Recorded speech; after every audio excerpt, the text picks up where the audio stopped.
Beralih ke sorotan lain, seorang ibu meninggal pasca menjalani operasi sesar di RSUD Kota Mobagu, Sulawesi Utara. Keluarga yang tak terima dengan kondisi ini mengamuk dan menuding ada unsur kelalaian dari rumah sakit.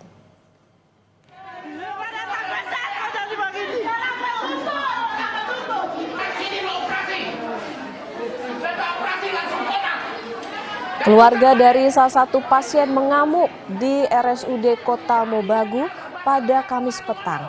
Mereka protes dan menuding pihak rumah sakit lalai memberikan perawatan sehingga membuat nyawa anggota keluarganya melayang usai operasi sesar.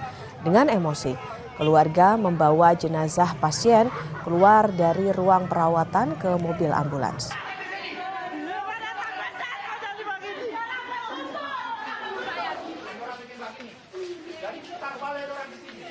Pasien bernama Lani Potabuga menjalani operasi sesar untuk melahirkan anak keempatnya pada 4 Agustus lalu.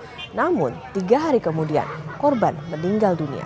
Pihak RSUD Kota Mobagu membantah tuduhan keluarga dan menyebut perawatan pada pasien telah sesuai SOP. Selain itu, dari pemeriksaan pasien memiliki riwayat hipertensi. Pihak RSUD telah berupaya merujuk pasien ke rumah sakit di Manado, namun rata-rata rumah sakit rujukan telah penuh.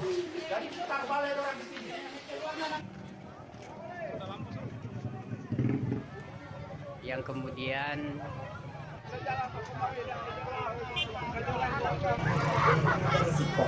Mau melahirkan juga secara operasi semua ada resiko, dan ini dengan hipertensi yaitu darah tinggi. Ibu dengan usia sudah 37 tahun.